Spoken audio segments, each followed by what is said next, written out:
Well, there are so many things that are exciting about kicking off Young Frankenstein in the month of October. And so here we are in the spookiest month of the year, in October, and it all feeds right into that. The idea of Frankenstein and those monster movies actually came out of Universal Studio in the 1930s when America was facing the Depression.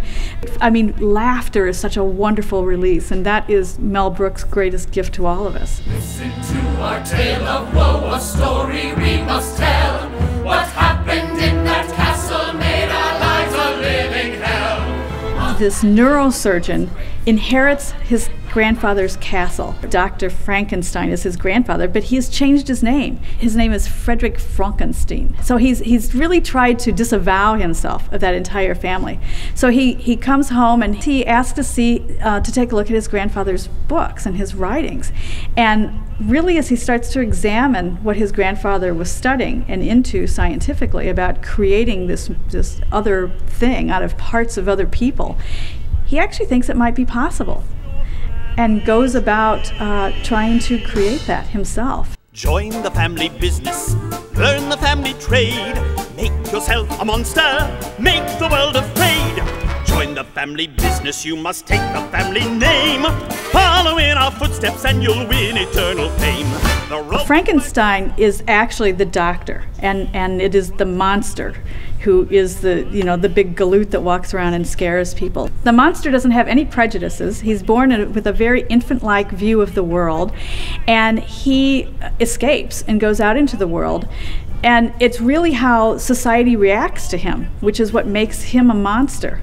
But within all of that, the monster's escaped. He gets into mischief. He does bad things. He becomes violent, and they've lured him back to the castle and they've thrown him in this cage. And what he needs is love. That's what makes him work most of all in life, is love. And so to show the world about his greatest scientific accomplishment, he dresses him up and does this song and dance with the monster about putting on the Ritz. And I just think it's just hilarious. I mean, who would think of taking a monster or King Kong or the Mummy and taking him tap dancing? I mean, who does that? It's Mel Brooks.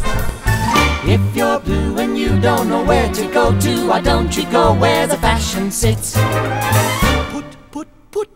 Putting on the Ritz. Well, Mel Brooks and the producers won more Tony Awards than any other musical in the history of the business. So what do you do next? Well, first of all, you take your friends with you. You take that team that helped you find that success. So, he has Susan Stroman with him, obviously Thomas Meehan, who co-wrote the book, and Robin Wagner is the set designer who really created this sort of glorious environment that is the castle where most of it takes place.